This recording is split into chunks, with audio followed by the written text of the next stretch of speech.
Welcome to this week's episode of United Boxing, where we cover boxing for the United States and the United Kingdom. I'm boxing writer David Greisman, and I'm joined as always by British boxing broadcaster and analyst Darren Rees. Darren, how are you doing this week? I'm all good, busy as ever, which is exactly how I like it. I've been here, there and everywhere, not just boxing related stuff. For people who follow me on social media, they'll know that I make a podcast for children called Football for Kids, not as in American football, but as you would call it, soccer. And I've been doing a bit of a UK tour at the moment where I go to different schools and speak to like halls full of children. So today I spent my morning basically doing a live podcast to 300 kids about Lionel Messi, which hopefully went down well and would have got me some new listeners. But apart from that, I've been here, there, and everywhere. So what part of America are you in now? Well, are we in New York now? Are we in Vegas? Are we in Philadelphia? Whereabouts does David Greisman find himself? Well, I like that you're using your superpowers for good with football or soccer. Right now, I've been road tripping across the country. I've gone from New Orleans to the Florida Panhandle. On the way through, I drove through Roy Jones' hometown, and I just had to yell out, Pensacola in the house! But anyway, it's good to be back in studio or over Zoom with you this week for this episode of United Boxing, especially because this is one of the biggest weeks in the sport. Today, we're going to be talking about Friday's show, which is Mike Tyson versus Jake Paul. And the really big fight on that undercard, of course, is the rematch between Katie Taylor and Amanda Serrano. That's Friday, but then there's the Saturday show in Riyadh, which is headlined by cruiserweight unification bout between UK title holder Chris Billam-Smith. He's facing a title holder from the US, Gilberto Ramirez. And we'll actually be talking with Chris Billam-Smith later on in this episode. And then you and I will be talking about the eventful undercard on that show as well. But let's start this week with a quick recap of last week's big fights. I don't know if, amid your own travels, you had a chance to see Keyshawn Davis headlined last Friday. He was really setting himself up for a world title shot at lightweight. He scored a second round TKO of Gustavo Lemos. Lemos, you may recall, he was the fighter who had just given Richardson Hitchens a really hard fight up at 140. You could conceivably give Lemos that win.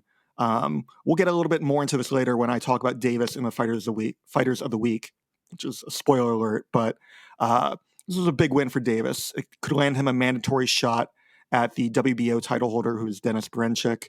The other title holders in the division are Gervonta Tank Davis, Vasily Lomachenko, and Shakur Stevenson. I wouldn't be surprised if Lomachenko retires next year and Top Rank sends its other top lightweight, Raymond Murataya, in search of his belt. Did you have a chance to see the highlights of the fight? So I've seen the knockout. I didn't get to kind of get an opportunity to watch it because actually I was at York Hall on Friday evening, and that's when I got home about 1 o'clock UK time, and I messaged you to say, oh, is it Keyshawn Davis fighting tonight? And you was like, yes, sir. And then you said, oh, he'd probably be on in about 3 or 4 hours. And then I ducked out and thought, I can't stay awake for that long. But I did see the stoppage. And it was impressive. And I saw some of the stuff around the build-up and his ring walk. And I haven't been able to watch bundles of his professional career, but that name, Keyshawn Davis, was a name which has been about for a long time. I know he did well in the amateurs. He represented Team USA at the 2020 Olympic Games, didn't he? And from memory, I think he won a silver medal. And my colleague and somebody who I know a bit, John Dennon, who used to work for Boxing News, John's always spoken very highly about him. But it looks like in the professional game, he's going to become one of those must-watch fighters who's going to be in some pretty exciting fights. Have I got the right end of the stick, as we would say on this side of the Atlantic? You've nailed it all correct, including the silver medal that he won in the 2021 Olympics. It's really interesting because he is a top 10 contender. He's now on the verge of a title shot, even though he's not beaten another top 10 contender himself. I'd like to see him face some of these other guys, but if he gets Brinchik, who to me is not bad, but also I would say maybe the lowest of the 4 title holders at lightweight, I think that would be a good fight for him. That was the main event. He actually had both of his brothers perform on the show as well down in Norfolk, Virginia. But the big stand-up performance from the undercard to me was the fight between Abdullah Mason and Johan Vasquez. That also made a bunch of highlights. And for somebody like me who had been having a beer on Bourbon Street in New Orleans right beforehand, I appreciated the quick knockout and the action to wake me up. So Mason is one of the top lightweight prospects on the way up, but he had some trouble in that first round. He actually got knocked down twice in the first round. Got caught with a counter left hook. Then he came back and dropped Vasquez himself with an uppercut. But before the end of the round, Mason got dropped one more time, so twice in the first round. But then in round two, Mason dropped Vasquez with a body shot and kind of hit him when he was down, too. So very lucky he wasn't disqualified. But 4 knockdowns in 5 minutes, second round knockout, highlight reel. There were people afterward who were saying, oh, well, Mason, he got dropped by this guy. What does this say about his career? But to me, I think about guys like Andre Ward, who got badly hurt by Darnell Boone, another good quality journeyman very early in his career, and went on to better things. To me, and I don't know if this has been your experience as well, there are times when you will see a ceiling in a boxer. You'll see the limitations or the mistakes. But if Mason recognizes the mistakes that he made, doesn't get hit like this again, and if his chin can hold up as he faces better fighters, I think he'll be fine. What do you think about when fighters early in their career get hurt or have trouble? Yeah, I think it depends on the length of the fight. Like, so a good example of this is the Fabio Wardley versus Fraser Clark fight, like a fight which goes 12 rounds, where like both of them get badly hurt, and and the amount of punishment the amount of punishment which they both took on that fight has to have a lasting effect. So I think it depends the type of damage which is caused, whether it's that continuous concussive blows over and over again, or if it's just one of those big heavy knockdowns. Like, would we be worried about Fraser Clark? I know we're not talking about Fraser Clark, it's just an example. If it was just that 1 round knockout and we didn't have the 12 rounds previous, probably not as much as nasty as it was. But because of the damage sustained in that previous fight, then I think it's a different ballgame. And I think it comes down to, I think that's relatable in this scenario as well. What do you think? I think the next fight will be as telling, if not more telling, as this fight. We'll see how Abdullah Mason performs as he continues to step up. We'll also see what Top Rank does with him, if they continue to move him up or if they kind of slow their roll a little bit so that he can work on his flaws in the gym instead of potentially having them exposed and himself ended prematurely within the ring. Yeah, well, The other big... he's only 20 years old, isn't he? So like he's got a long road ahead to learn from these different things. And I think you make a valid point there, but I wonder how far away he is from others in the division. Your Shakur Stevensons, your Gervonta Davies. Where were they when they were at that age? And to be fair, they never really experienced those kind of knockdowns like he did on, was it Friday or Saturday night? Friday night.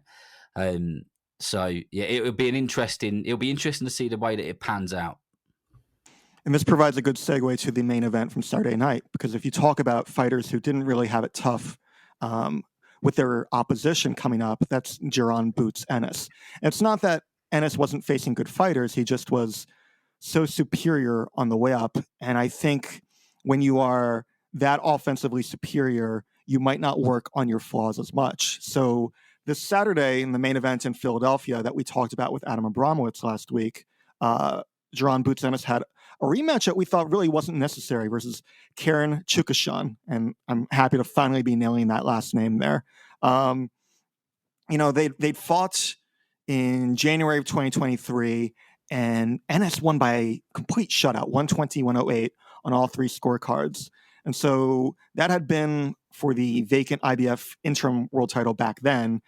Now Ennis is the full title holder, and Chukhadzhian had been named the mandatory challenger. And a lot of us wondered why. Like, what had he done? What had he proven to show that he deserved it?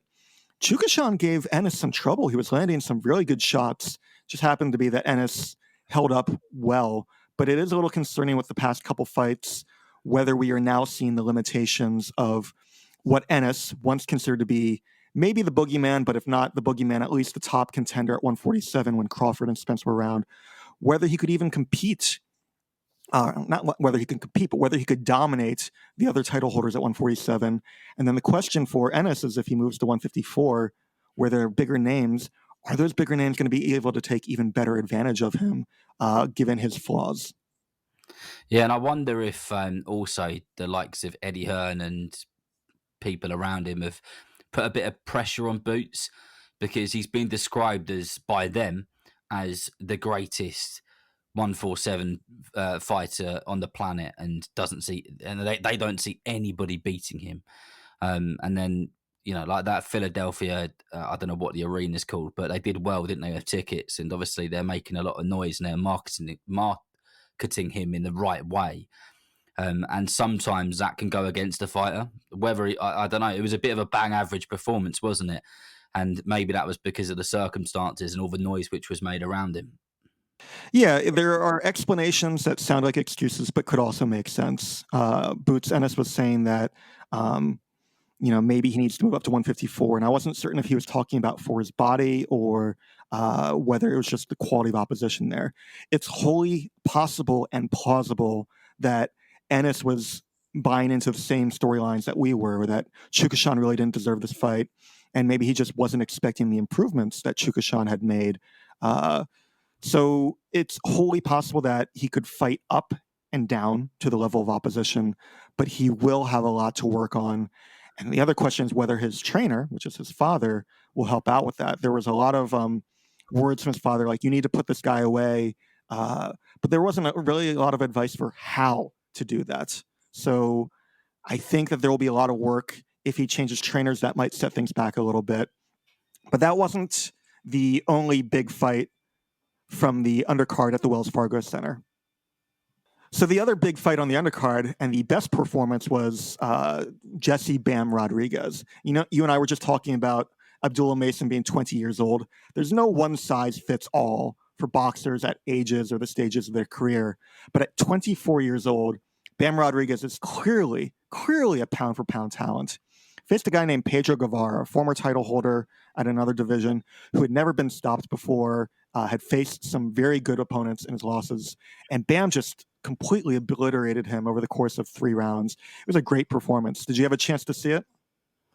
No, I didn't get to watch the fight again, but again, watch the highlights. He's just sensational, isn't he? Everything he does, the way that he floats and glides in and out and throws flurries of punches with just concussive knockout power every single time. He's a very, very special fighter. And no wonder so many people are so excited about him. Do you think there's anyone out there who can stop him? Because I thought Sonny Edwards would give him a good run for his money, and he obliterated him as well.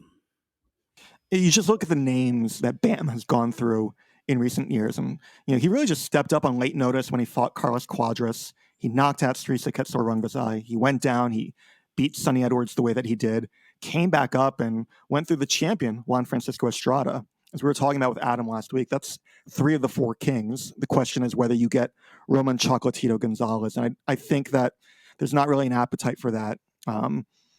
There was a time that we thought the fight wasn't going to happen, given that they were friends or are friends and that they'd sparred together.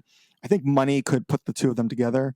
But the bigger fights for Bam, at 115, there's a rematch coming up between title holder Fernando Martinez and former title holder Kazuto Ioka. I'd love to see Bam unify, and I know that he wants to unify at 115.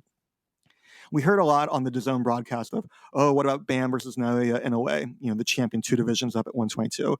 I think that's very premature. I mean, sure, those are 2 pound for pound talents, but if you're going to talk about moving up, you really want to see Bam Rodriguez against the guy at 118. That's Junto Nakatani. So once Bam is done at 115, move him up to 118, have him face the Japanese title holders. I would love to see that fight with Nakatani if Nakatani doesn't move on to face Inoue at 122 himself. What's exciting about Bam Rodriguez is it's not that often that you get a fighter in the lower weight categories, especially in flyweight, super flyweight area, where most boxing people are talking about them.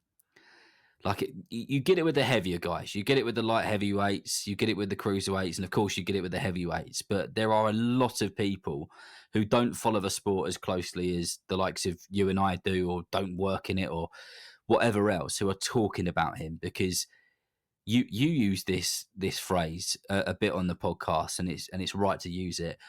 He is must watch. Like, you're going to get action. You know that you're going to get like technical ability beyond belief, where you're just going to be in awe of the talent and the of how well drilled he is, but also knowing that in the click of the fingers he can turn it on and the fight can be over. And I think he's quite a rare fighter for the day and age which we're in when it comes to boxing, don't you? He is, as you just said, that I say, he is must watch. We don't know how long this is going to last, but what an amazing ride that this has been in such a short amount of time. And to go to what you were saying about the lighter weight classes, this is the beauty of the sport being as global as it is now, thanks in large part to technology. There were times that the hardcore of us were watching Chocolatito, we're watching Nelia Inoue on delay, on streams, on torrents that we downloaded so that we could follow these talents. But now you've got DAZN, you've got ESPN Plus, you've got the ability to watch these fighters all around the world. And when it comes to fighting in the United States, you see these lighter weight class guys paired with other fighters. When we talked with Tom Lawfer the other week, he's talking about how he used to put Chocolatito on the Triple G undercards, and that was kind of the gateway drug so that a wider audience could get to know Triple G. And so while Bam Rodriguez is the more accomplished, more talented of the two fighters who headlined in Philadelphia on Saturday, by virtue of him being on this card with Boots, who was the hometown guy in Philadelphia, more people are now going to be aware. And as Bam builds up a following, maybe he can continue to headline himself. Let's transition, since we were talking about unification bouts for Bam. There's a big unification fight this weekend with Chris Billam-Smith fighting at cruiserweight versus Gilberto Ramirez. We're going to talk with Chris Billam-Smith, but for our fans who are not familiar with him, why is he a talent to watch in the 200-pound weight class? With all the respect in the world, and I've said this to Chris before, he's somebody who has, as some people would say, has overachieved. He was probably meant to win a British title, and maybe he was meant to go on and step up to European level and win the European title. I don't think there's many people 4 years ago, who would have said, cool, that Chris Billam-Smith, he's going to be the next cruiserweight champion of the world. But the way that he has conducted himself, the ultimate professional that he is, and the way that he fights as well, he's so bloody entertaining. It's ridiculous, which can't be good for you. It can't be good for you at all. I've never seen him in a boring fight. And I covered his fight against Isaac Chamberlain in Bournemouth, which is his hometown. And that fight won British Boxing Border Control Fight of the Year, because Chris Billam-Smith is always in a good fight. And what I also like about him is the different distances that he can fight at. And what I mean by that is he's quite happy to sit on your chest and drive uppercuts up the middle of the guard and rough you up and tie you up and give you a hard night's work. But on the other hand, he's also pretty happy to fight at mid-range and throw unforgiving, vicious, malicious straight shots and hooks, long hooks over and over again. And he's accurate as well. He trains with a very good team in Shane McGuigan and all of the guys who box out of that gym, like the likes of Adam Azim, being one of them, one of the fighters which we spoke about fairly recently. Ellie Scotney's another fighter in that gym. He's surrounded by good people. And I know they shouldn't come into it, but he's a bloody good guy. He's a really, really nice guy.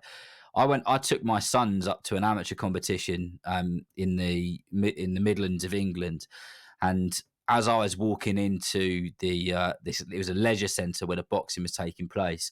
Chris had spotted me and he shouted my name, so I stopped and had a chat with him, and like I said, I had my two sons with me.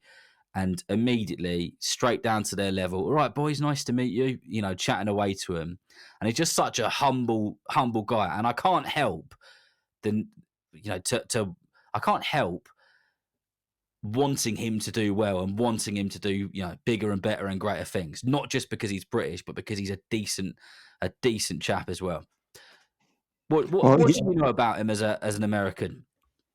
He's been featured, or at least he was recently featured on Peacock, which is the streaming service owned by NBC. So he's getting a little bit of a greater awareness among some boxing fans, but I think that this is going to really potentially be more of his coming out party. He's in the headline of this major attraction that will be on DAZN that a lot of people can see.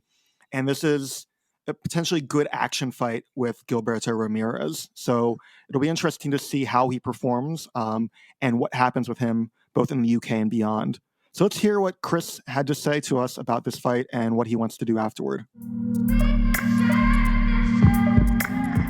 Chris, thank you again for joining us. I am really big on the whole life story or life journey. I just feel like this past year and a half has been an incredible whirlwind, at least from my perspective. What has it been like for you? Yeah, exactly that. It's been a long sort of 15 years of work come to fruition and really pay off these last 18 months. I've always lived the life of a boxer, and as a professional athlete, even when I was an amateur, I was always looking for more. So it's really nice now it's all come to fruition, and yeah, it's been a really enjoyable 18 months. I know sometimes we hear of boxers who get a world title, and that world title instills an extra sense of confidence in their skills. Have you changed as a result of winning the world championship a year and a half ago? I'd say confidence is there for sure. I'd say you you always have the confidence that you can do it, but you can never truly believe until you're there and you've done it. And I always believed I could do it, and I am sort of the fighter I have been over the last 18 months, and still more to improve on. But yeah, I feel like that. Yeah, just getting over the line and actually doing it, having that just really instills that confidence. What do you feel like you still need to improve on? Oh, lots of things. There's lots of things I need to improve on. Yeah, there's in every area I can improve. There's always percentages somewhere, and I'm always looking for them.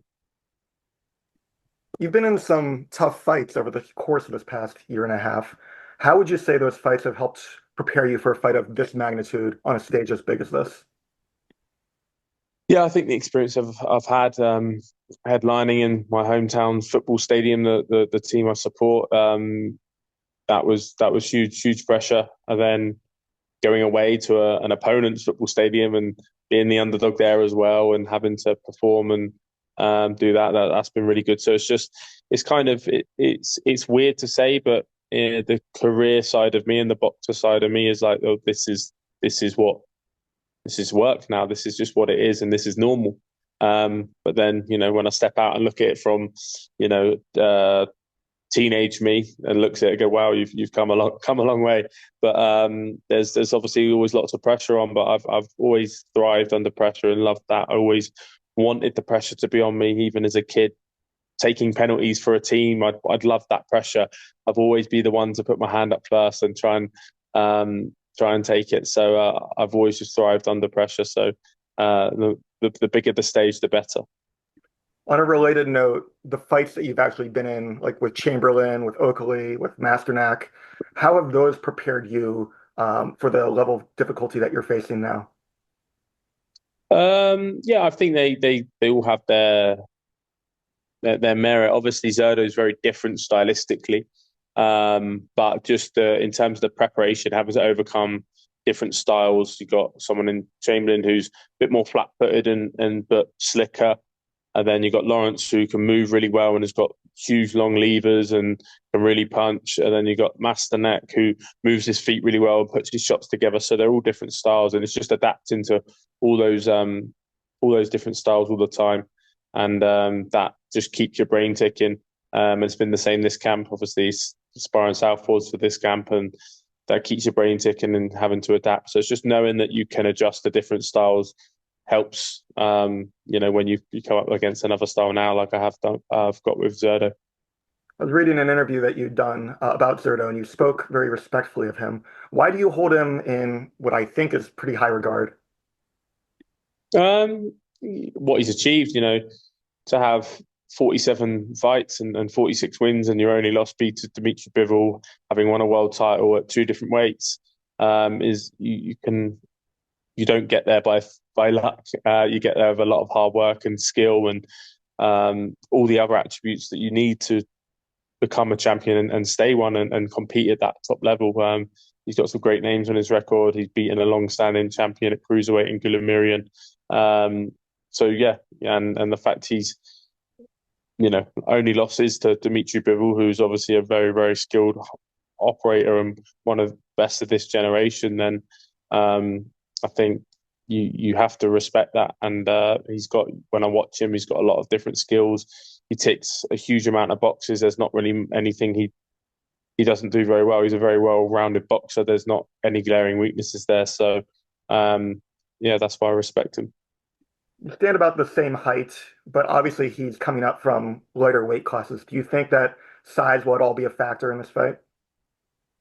I think so. I think I'll be more natural at the weight and a lot fuller and muscular at the weight and stronger at the weight than he will. I think I've just been at this weight for so long now, and over the last few years, really, really grown into the weight and felt a lot stronger at the weight. Whereas he's obviously come up and he's probably a bit fleshier and stuff like that. And I just felt in his presence, I felt like he was a slightly smaller man. He doesn't look it as such, but he just felt smaller than me. And I just feel like I'll be the bigger man in there on the night. I imagine you'd also say that size is not the only reason that you'll beat him. What else do you feel like you bring to the table that is too good or too much for Zerda? Just the intensity that I fight at. It's a grueling intensity. A lot of people come in and spar me, and they think they're going to be absolutely fine, and then they get in the ring with me, and after a couple of rounds, they're like, "Wow, this is a pace." And I'll have 3 different sparring partners that are doing 4 rounds each, and they need a breather after the 3rd and 4th round. So they want to get out then, and I'm staying in there and doing the same with the next guy and the next guy. So I've got a really, really good fitness level and in good fight intensity. I'm always working for every second, every round. We started off this interview and I was talking about how I like stories. And I think about how outside of boxing, people might achieve a certain thing in life and then they set their goal for the next thing.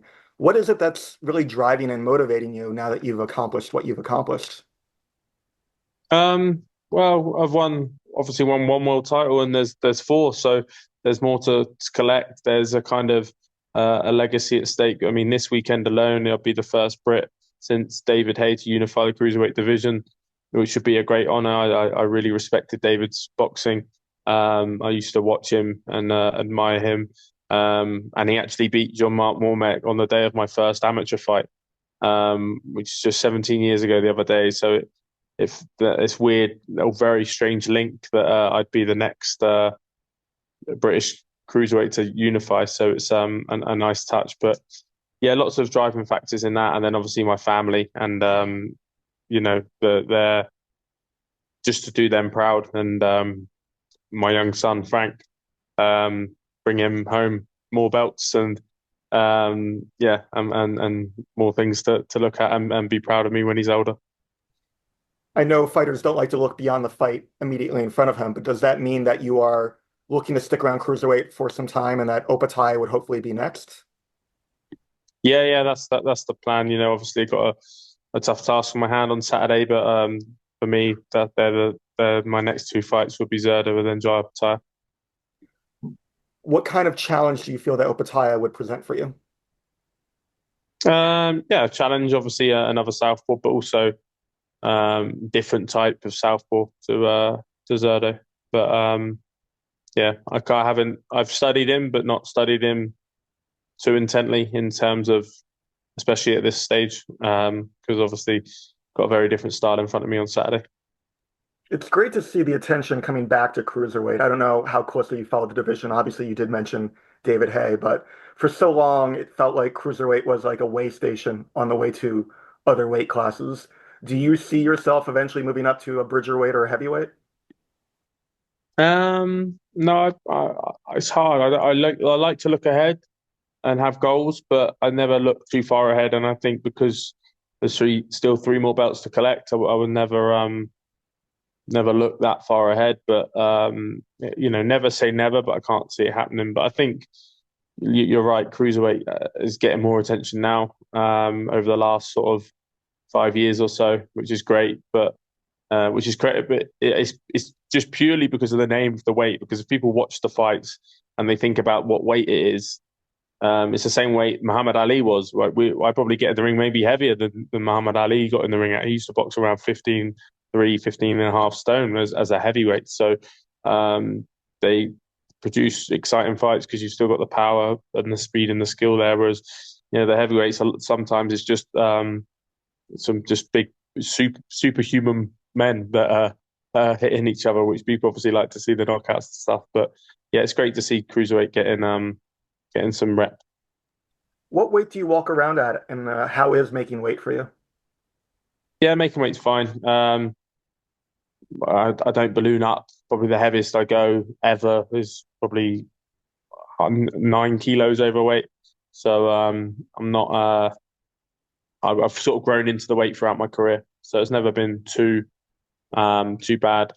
And I like to keep in shape and stuff. So making weights, it's always there's always an effort involved, but it's comfortable.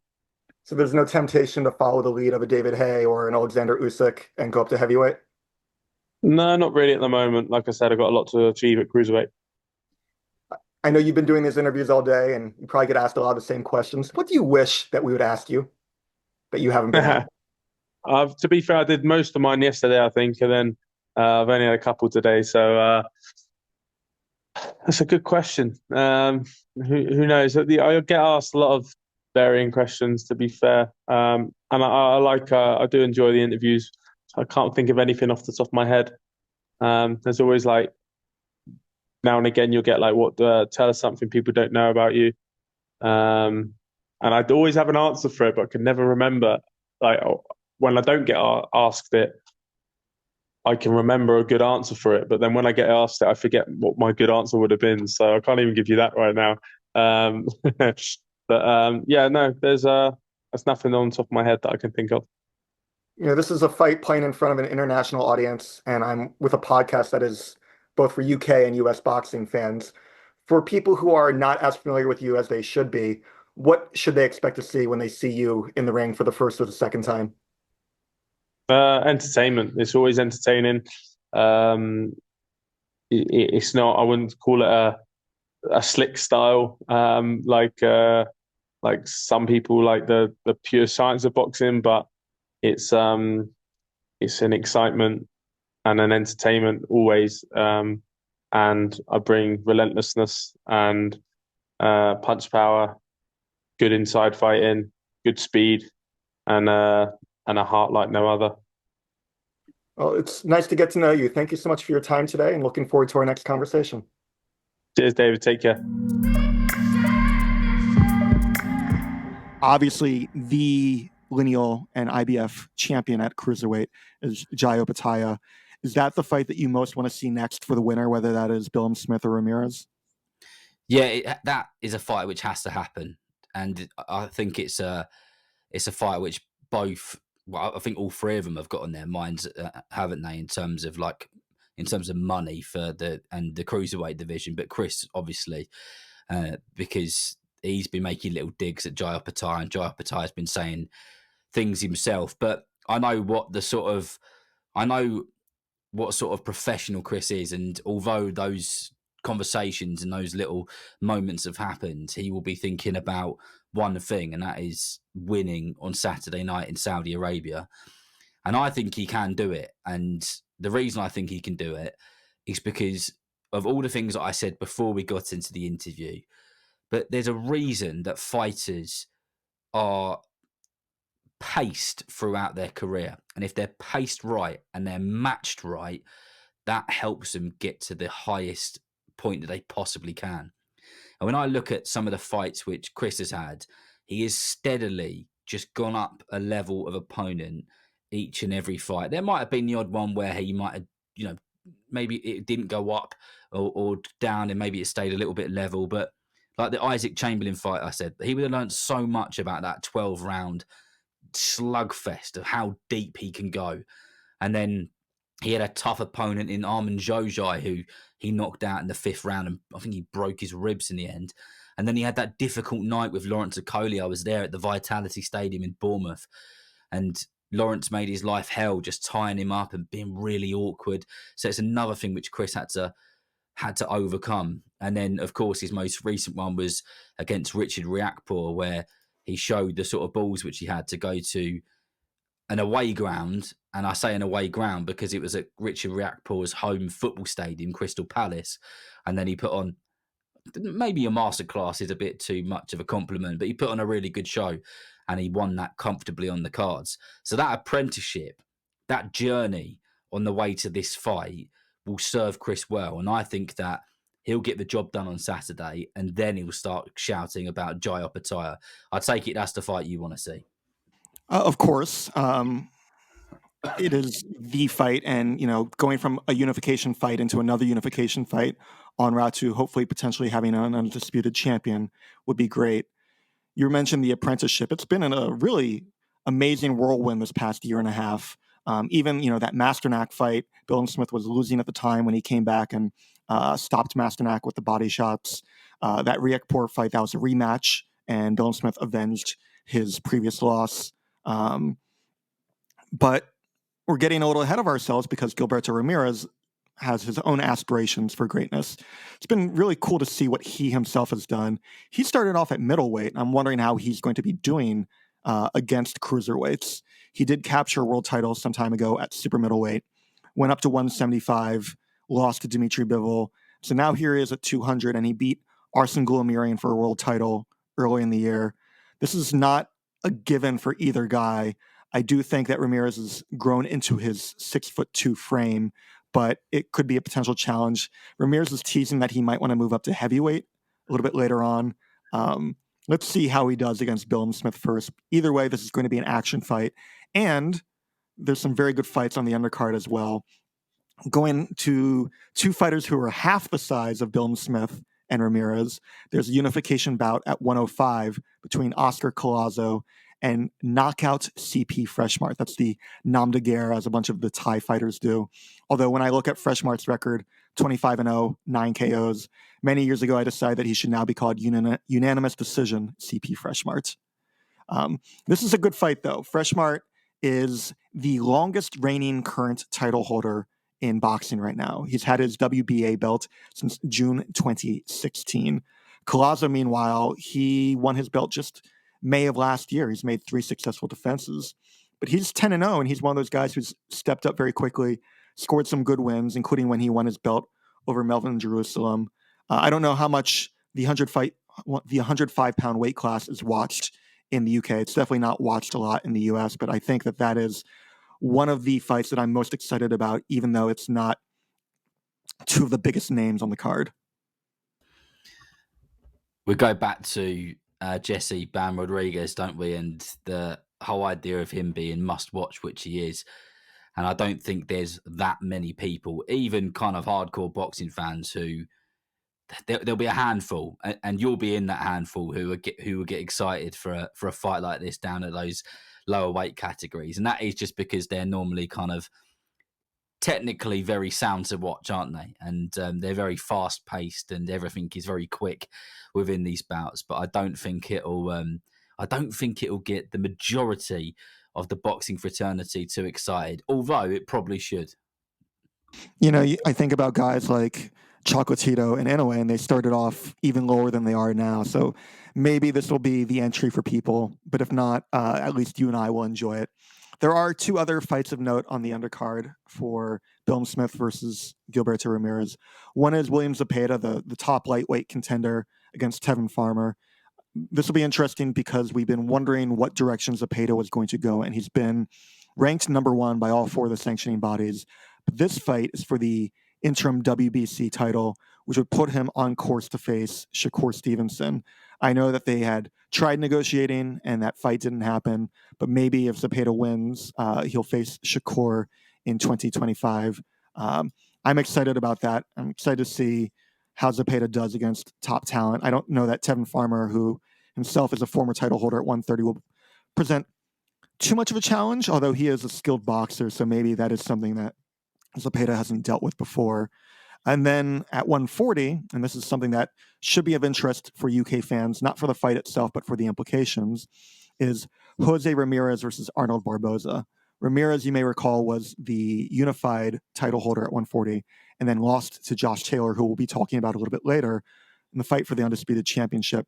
Well, Ramirez is trying to work his way back, and Barboza has been rated number 1 by the WBO for some time. The winner of this fight, according to that WBO meeting that I sat through the other week, could wind up being the mandatory challenger for the fight for the title currently held by Teofimo Lopez. But that could also that opportunity could also belong to Jack Catterall. So it'll be interesting to see who wins this fight and what happens next. Those are the Saturday fights, but there's also a huge show, probably the biggest fight in the U.S. in a long time, as much as I might hate to admit that, and that is Mike Tyson versus Jake Paul. This has made waves since it was announced earlier this year. What are people in the UK thinking about this fight? Yeah, it's a bit of a mixed bag, to tell you the truth, because Jake Paul, I've used that term Marmite on this podcast before. Well, I don't know what the term is for someone who most people don't like. I don't know how well received Jake Paul is in the US, whether he's a Marmite character and some people love him, some people hate him. But I would say it's probably an 80-20 split in terms of people who don't like him in comparison to those that do like him. So first of all, what is the US's opinion on Jake Paul? I would actually equate him not to Marmite. I don't know if you've ever been to Iceland, but everybody who goes to Reykjavik has to have what's called the rotten shark, the fermented shark. And you know that it's going to taste bad, but you have to experience it anyway.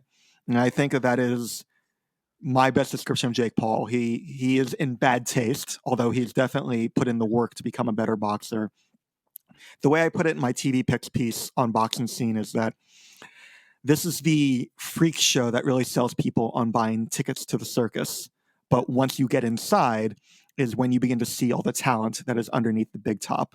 And so while people will be watching to see how a 58-year-old former heavyweight champion who's long past his prime does against somebody who is much younger, 30 years younger, but has been fighting, admittedly, at a much lower level than Tyson ever did. Be interesting to see how that's handled.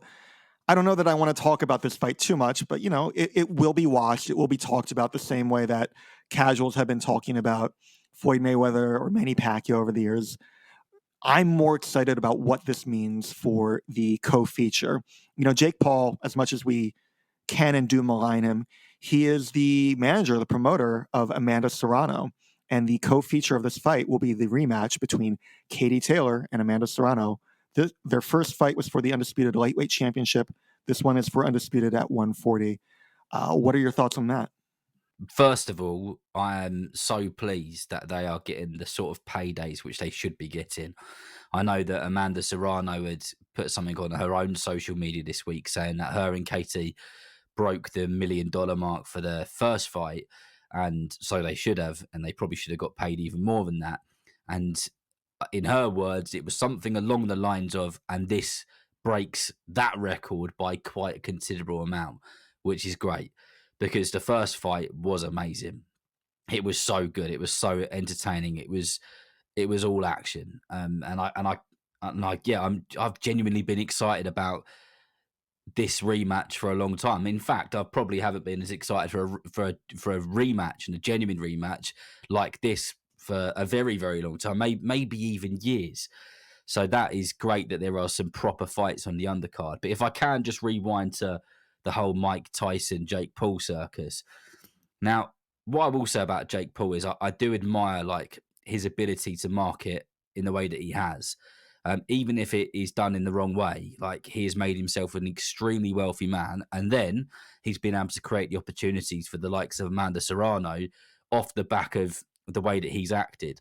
But from a health perspective, I genuinely have some concerns about a 58-year-old man going in there with someone, and he can punch Jake Paul because he's knocked people absolutely clean out. So, he really can punch. And it's one thing Mike Tyson taking those punches 30 years ago, he would have just shrugged his shoulders. But 30 years later, as a 58-year-old man, and everybody knows that your body and your brain and everything about you deteriorates the older you get. And let's not beat around the bush. Mike Tyson isn't a man who has necessarily looked after himself since he gave up boxing.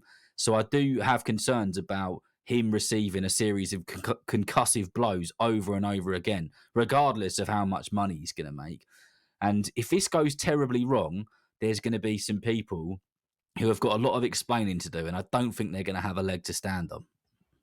Yeah, you can post as many very brief video clips edited smoothly to make Tyson look like a beast in training. And mind you, I wouldn't want to fight Mike Tyson for 3 seconds, 1 minute. But as you said, Jake Paul can crack. And Tyson at 58 hasn't taken punches. We haven't seen him any sparring footage, so we don't know how he's doing, who he's doing that against. I am worried about his health. This is another one of those cases where boxing is letting money get in the way of safety or in the way of wisdom. I covered Tyson's final pro fight. That was actually the first boxing match that I ever covered ringside, and that was 2005 versus Kevin McBride in Washington, D.C. Tyson he quit. He just wasn't able to break down a guy like McBride, and that was 19 and a half years ago. So it's easy to wonder then, how is Tyson going to do now? Like, if he was done in 2005, and, Tyson would say that he was done before that. Maybe he was done in 2002 after he lost to Lennox Lewis. Maybe he was done in 1996 and 1997 after he lost to Evander Holyfield. Maybe he was done after Buster Douglas. Either way, this is a 58-year-old man. I'm hoping I'm wrong, but I am worried that this could all go awry. Yeah, me too. And is it right that Mike Tyson got angry with you once? I wouldn't say he got angry with me, but he cursed in my general direction. Tell us the story. So the McBride fight, Tyson was trying to break him down, but even in his late 30s, he didn't have the endurance anymore, which makes me wonder what he has at 58 years old. So Tyson resorted to trying to foul Kevin McBride, trying to injure him that way. And when that didn't work, McBride landed some shots and Tyson just quit. So I asked Tyson after the fight why he was fouling McBride. And he looked at me and he goes, "Man, I was desperate. I wanted to win. Shit." That's a good impression. Very good indeed. Thank you. I've seen you tell that story before, and I thought people would enjoy that. That was when I was on Jeopardy. That was the first story that I had for Alex Trebek. They circle your potential stories for him to ask you about. He comes up to my pedestal and he's looking down at his note card, and I look at him and I say, "You want to hear my Mike Tyson impression?" And Alex Trebek, God rest his soul, looks up at me and goes, "You do a Tyson impression too." So I got to do that impression on national TV. I do think that they inserted a laugh track for it. No, it is good. It's a good one. But going back to Amanda Serrano, Katie Taylor as well, something which I didn't say is Katie Taylor won that last fight on a split decision. And I think that Serrano should have been the champion. I think that Serrano won that fight. And they are the sort of fights which deserve rematches, aren't they? Because how many times do we see a shutout or a fairly decent scrap, and then all of a sudden everyone's screaming rematch, rematch, rematch? It's like not every fight needs a rematch. We were just talking about that with Boots Ennis versus Chukhadzhian, although that rematch at least turned out to be worth it. Yeah, this is a fight that needed a rematch. It's coming 2.5 years later. They're both getting up there in age. Katie Taylor is 38 years old now. Serrano is 36 herself. They've both been through a lot, as in they've accomplished a lot, been around for a while. It'll be interesting to see whether time, wear, and tear catches up with one or both of them. But no matter what, these are two of the best women fighters in the world right now.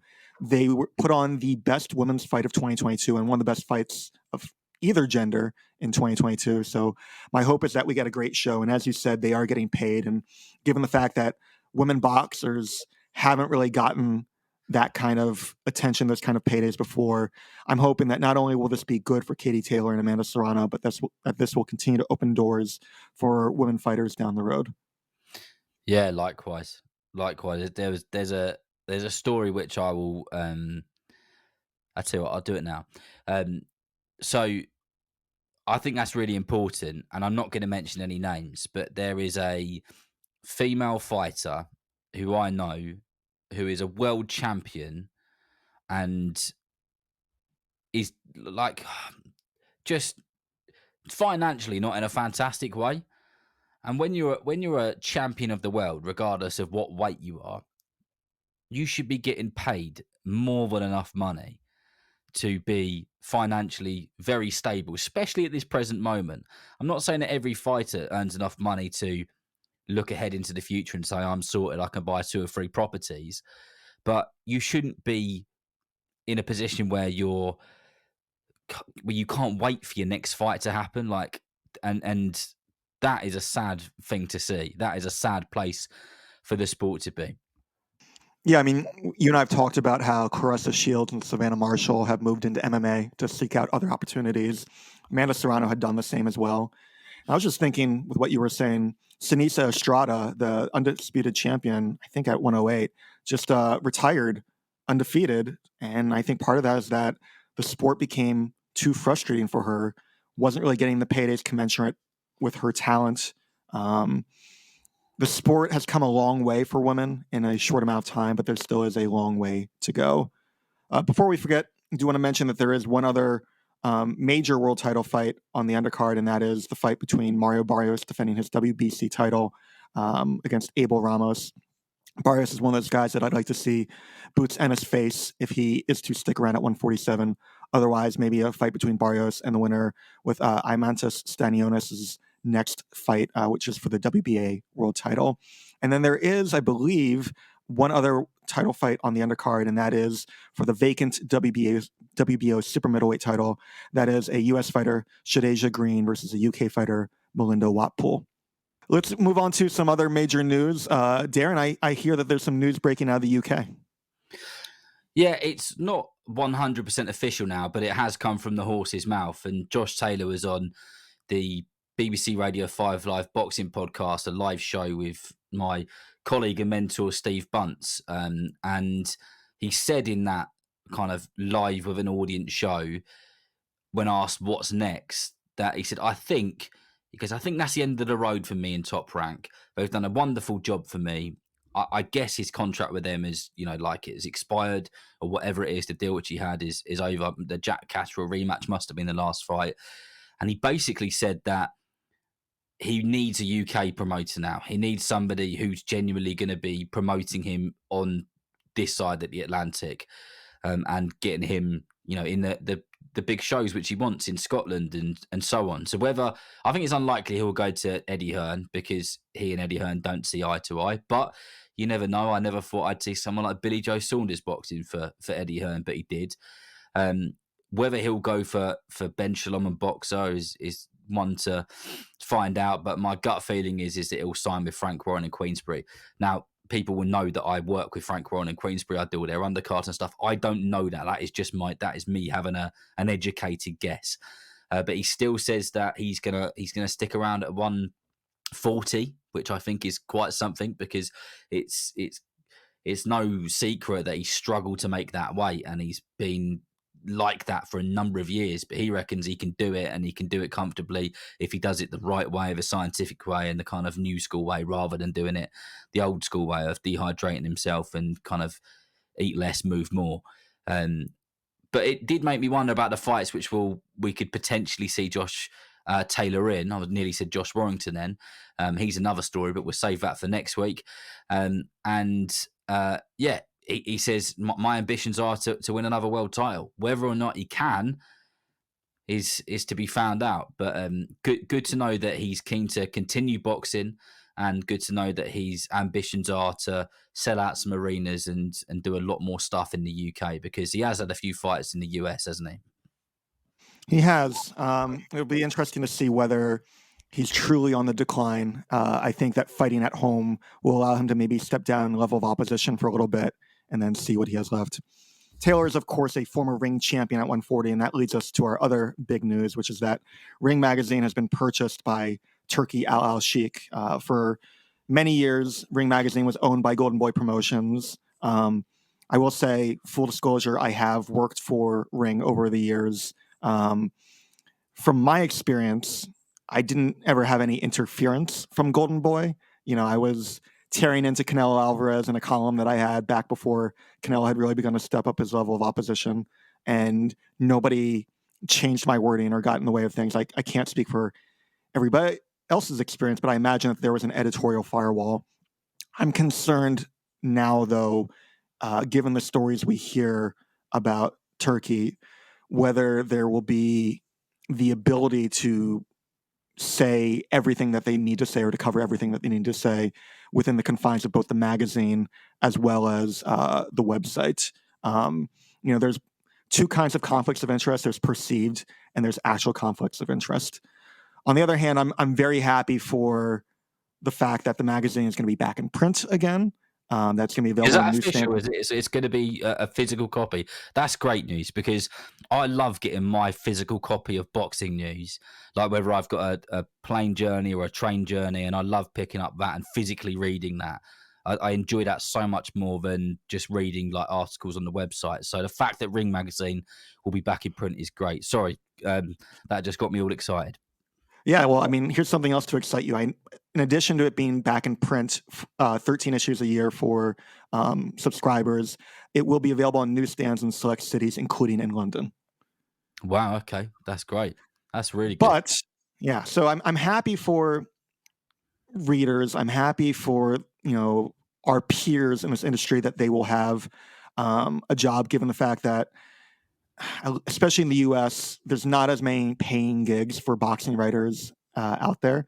I'm happy for that, but when you have a promoter, somebody who is getting cozy with the sanctioning bodies, somebody who had attempted to purchase BoxRec, and is now owning a magazine, there are lots of things to be concerned about. So I think it's a wait and see approach, but that is definitely the big news coming out of the U.S. about boxing outside of what we've already talked about in this episode. Yeah, I know, and you're not the only person to air your concerns around that stuff. And I think it's going to be one of those scenarios. And I don't know if you use this phrase. Look, this is where we learn the lingo from each other, where you suck it and see, just to see if it's all right or not. It sounds really bad, that saying, doesn't it? But it is. It's going to be one of those. And whether it's a good thing or a bad thing is to for something for everybody to find out. But one thing I do know is that there is going to be opportunities which come out of this happening, because I don't believe it. And this, look, again, this is just a gut feeling and an educated guess. I don't think it's just going to be a magazine. I think there's other plans. I think there's going to be an all singing, all dancing website. I think there's going to be podcasts which are going to come off the back of it. I think they're probably going to be streaming stuff of the Ring related feeds. There's going to be all sorts of other things like that. And that means opportunities. And when you work in the sport, that's a positive. Yeah, the website's going to be run by Rick Reno, who was the founder and longtime head of Boxing Scene. He's the guy who gave me my start. So it'll be interesting to see what he does with it. My hope, again, is that voices won't be silenced, though, whether that is explicitly or implicitly. Well, let's move on to Fighters of the Week. Who do you want to spotlight this week? So I was working for Boring Boxing Management on the weekend, on Friday, at the spiritual home of British boxing, York Hall. And it was a proper classic throwback show in such a prestigious venue. And the headline fighter that night was a fight between Newman Hussein and Faik Udin. Now, so my fighter of the week is Newman Hussein, who won by TKO in the 7th round. The fight was scheduled for the 10 rounds, and the fight was for It was a final eliminator for the Southern Area title at super featherweight. Now, the reason that Newman Hussein is my fighter of the week is because I love a trier. You can't knock a trier. And he is only 6-1, the one being a draw, no losses. But he's 36 years old. He's 1 year older than me. And he's pretty new into his professional career. And now he's going to fight for a Southern Area title, an official British Boxing Border Control title, which is something which you can wear around your waist with pride, and something which you can tell your grandkids that you won, and something which real boxing people in the UK acknowledge and give you a lot of credit for. And I don't think many people gave him, not a chance, but didn't think he would win it. And he shut a lot of people up. And if anybody's following me on Instagram, at Darren Rees, REES_, you can see the stoppage and you can hear my commentary on it as he does finally get the stoppage, which was coming 2 or 3 rounds before that. But because of that, and because he's a good trier, and because he doesn't care about his age and he's no spring chicken, I love that. I love the story which goes along with it. So Newman Hussein is my fighter of the week. What about you, David? You know, I really enjoy your fighters of the week. So much of what sports writers and broadcasters are taught to do is to not just look for the headliner, but to find the stories that other people need to know. And not a lot of people would have known about that fighter. So thank you for that. Conversely, I'm going to go for one of the main event fighters from last week. And my fighter of the week has to be Keyshawn Davis. You know, that fight with Lemos, aside from the result, there was a lot that he did to make that fight happen when it probably shouldn't have happened. Gustavo Lemos came in. The weight limit was 135 pounds. He weighed in at 141.4. So he would have been overweight even for junior welterweight, never mind for lightweight. This was a fight in Keyshawn Davis's hometown, Norfolk, Virginia. He had a whole bunch of people on the undercard, including his brothers, who were relying on him. This was potentially earning him a title shot. It was a payday. Keyshawn Davis would have been wholly within his rights to say, this guy is way too overweight. Maybe he's trying to take advantage of things the way that Ryan Garcia did against Devin Haney. You know, there are other famous examples, including Jose Luis Castillo coming in overweight for the rematch with Diego Corrales and scoring a one-punch knockout. But Davis not only took the fight, he got the knockout. He did what he had to in circumstances that were potentially going to be difficult, and he made it look relatively easy and entertaining. So for those reasons, he is my fighter of the week. It's great. Like we mentioned earlier on about the like when you hear about a fighter when they're an amateur, and you wonder whether they're going to do things. And I spoke about this last week about the Under-19 World Boxing Championships out in Colorado, which I covered. And there's a few names which I chucked out there, and I've been on other podcasts where I've spoken about those names, and it gets you wondering, like, out of how many of like the top amateurs, how many of them end up like headlining shows, having like highlight reel knockouts and winning proper titles. And Keyshawn Davis, as we spoke about earlier, is one of the few to have done it. So a good fighter of the week indeed. Well, that's it for this week's episode. Thank you so much to everybody for joining us. We will come out every Tuesday on your favorite podcasting platforms. And in between, you can follow us on social media. On Twitter, I'm at Fighting Words 2, and our show is at United Boxing Pod. Darren, you've already mentioned it before, but how can people find you?